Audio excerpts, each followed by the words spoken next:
Hello students, मैं इस video में संस्कृत सब्जेक्ट के प्रश्न पत्र दिखाने वाला हूँ। ये प्रश्न पत्र तो रियल प्रश्न पत्र है, पर इसे मैं मॉडल क्वेश्चन के तौर पे दे रहा हूँ। इसका एक कारण है, क्योंकि हर स्कूल में प्रश्न पत्र स्कूल के द्वारा ही सेट करेगा, है ना।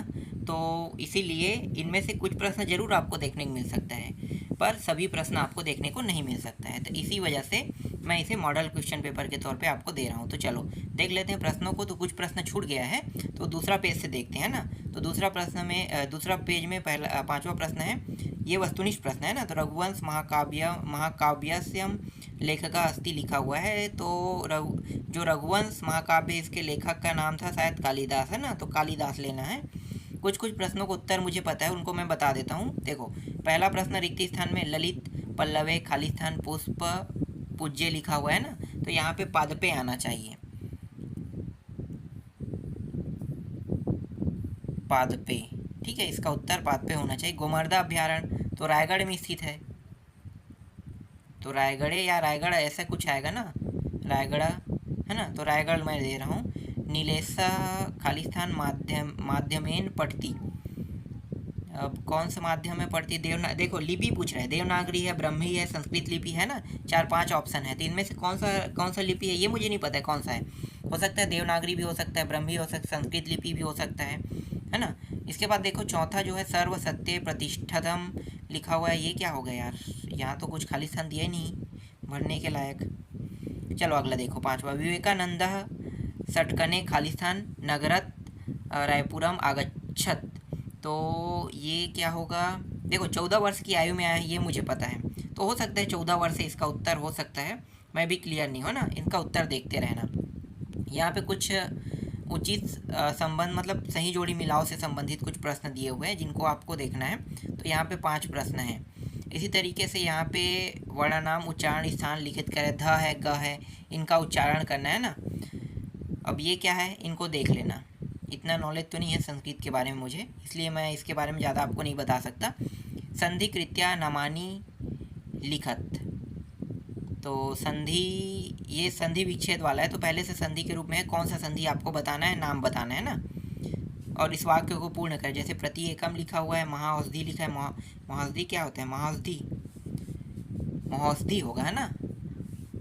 और ये आ का मात्रा लगा है, मतलब बड़े आ का मात्रा वाला। चलो इसको देख लेना, ठीक है। समास विग्रह कृत्वा नाम लिखित, समास विग्रह बताना। पांचवा में धातु रूप है, प्रत्यय धातु प्रत्ययश्च पृथक पृथक करना है, मतलब धातु पठ, जैसे पठित्वा में पठ है, ये तो मुझे पता है। धातु ये यहाँ पे तुम है ना। धावितुम लिखा है, तुम हो जाएगा, इसमें पठित्वा में तो हो जाएगा। तो पठ अलग हो गया, तो अलग हो गया, इसमें धावी तो अलग हो गया, तुम अलग हो गया। थोड़ा बहुत तो पता है मुझे संस्कृत के बारे में, उतना तो मैं कर ही लेता हूँ। चलो आगे देखो, छठवा, यहाँ पे बालक वाला है और नदी वाला है। षष्ठी विभक्ति बताना, तृतीया विभक्ति बताना छठवा में। सातवां देखो, संख्या नाम संस्कृत भाषा में लिखना है। तो संस्कृत भाषा वाला जो है 12वीं में ना 101 से लेके 12वीं सारी 10वीं में ना 101 से लेके 150 तक आता है, और 9वीं में 1 से लेके 100 तक याद करना रहता है। तो उन्हीं नंबरों को संस्कृत भाषा में लिखने के लिए कहेगा। इसके बाद देखो नेक्स्ट है, ये क्या है, त्रीणी वचनानी धातु रूपाणी लिखत कह रहा है ना। धातु रूप लिखना है। उत्तम पुरुष कह रहे, लटलकार लिटलकार दिया है, नन्य पुरुष, इस तरीके से। अगला देखो, ब है, अधोलिखिता नाम शब्दा नाम उपसर्ग चित्वा लिखित। उपसर्ग बताना है। उपसर्ग प्रत्यय पता है ना, उपसर्ग आगे बोलते हैं, प्रत्यय पीछे बोलते हैं, तो उपसर्ग ही बताना है आपको। संस्कृत भाषा अनुवाद भी आएगा, जैसे वृक्ष पत्ते गिरते हैं, गाँव के चारों ओर जंगल है, इस तरीके के।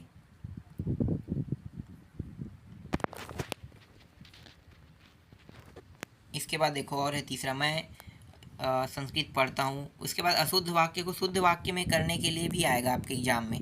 तो देख सकते हो 3 प्रश्न यहाँ पे दिखाई दे रहा है। इमं पुस्तकम पश्च दिया है, मैं भ्राता पढ़ती, स मिथ्याम वदती, है ना। मातृभाषाया अनुवादम कुरुत लिखा हुआ है, तो ये 3 दिया हुआ है मातृभाषा वाला। देख सकते हो यहाँ पे मातृभाषा अर्थ लिखित, इसका अर्थ लिखना है श्लोक का। और यहाँ पे एक और श्लोक दिया है, इस श्लोक का भी आपको अर्थ बताना है। फिर गद्यांश है यहाँ पे, इस गद्यांश का भी अर्थ बताना है, मतलब अनुवाद करना है ना। इसी तरीके से यहाँ पे और है, देखो इसका भी अनुवाद करना है। 3-3 नंबर के प्रश्न हैं। फिर यहाँ पे प्रश्नों का उत्तर आ जाएगा। प्रश्नों का उत्तर जो है 3 है, 3 प्रश्नों का उत्तर। और ये जो है मातृभाषायाम, मातृभाषा मतलब हिंदी में इसका उत्तर देना है। ठीक है, ये वाला जो है संस्कृत में उत्तर है और ये ब खंड जो है हिंदी में, क्योंकि हमारी मातृभाषा क्या है, हिंदी है। हिंदी में इसका उत्तर देना है। इसके बाद 100 पाठ्यपुस्तक 2 श्लोक लिखने के लिए आएगा ना, 2 श्लोक लिखत, और उस श्लोक को जिसको लिखना है वो इस प्रश्न पत्र में ना आया हो वाला टॉपिक है, तो ये भी ध्यान देना है ना। तो 4 कम से कम श्लोक याद कर लेना, तो 2 आसानी से आप लिख सकते हैं। ठीक है, और सूक्ति भी आया है, श्लोक के बाद सूक्ति, 2 सूक्ति लिखना है, तो 2 सूक्ति लिखना है। तो 2 सूक्ति जो है इसमें भी 4 याद कर, नहीं, श्लोक को 3 याद कर लेना और सूक्ति को 2 याद कर लेना। ठीक है, इसके बाद देखो अगला क्या है, अपठित गद्यांश वाला फिर से टॉपिक आ रहा है ना। तो अपठित गद्यांश वाला टॉपिक देखो आगे, ये रहा इसका आधा हिस्सा। और इसके बाद उचित, यहाँ पे मतलब एक उपयुक्त गद्यांश दिया है ना, तो प्रश्नों के उत्तर इसी, ये जो गद्यांश है इसी से ढूंढ के बताना है। फिर लेखन आएगा, पत्र लेखन है ना, तो पत्र लेखन में देखो अवकाश प्रार्थना पत्र का हर साल आते रहता है, तो ये आएगा ही आएगा। और निबंध में ये सब निबंध जो है यही दिखाई देगा और कोई दूसरा निबंध दिखाई नहीं देगा। तो आसानी से पास होने वाला, इसमें बहुत सारे टॉपिक दिए, जैसे निबंध में आप 5 नंबर आसानी से पास हो, 4 नंबर लेखन में पा सकते हो। और ये गद्यांश से उत्तर ढूंढने वाले में भी आसानी से आप 4 नंबर, 3 प्रश्न मतलब 4 प्रश्न 4 नंबर पा सकते हो, है ना। छोटे छोटे प्रश्नों श्लोक में पा सकते हो 4 नंबर, क्योंकि 2 श्लोक लिखने के लिए आएगा, 2 कंठा से याद कर लो, 3 कंठा से याद कर लो, 2 बना दोगे, 4 नंबर मिल जाएगा। फिर 2 नंबर आपको सूक्ति में मिल जाएगा। तो इस तरीके छोटे छोटे टॉपिक में आपको आसानी से नंबर मिल जाएगा और आसानी से आप इसमें भी पास हो जाओगे।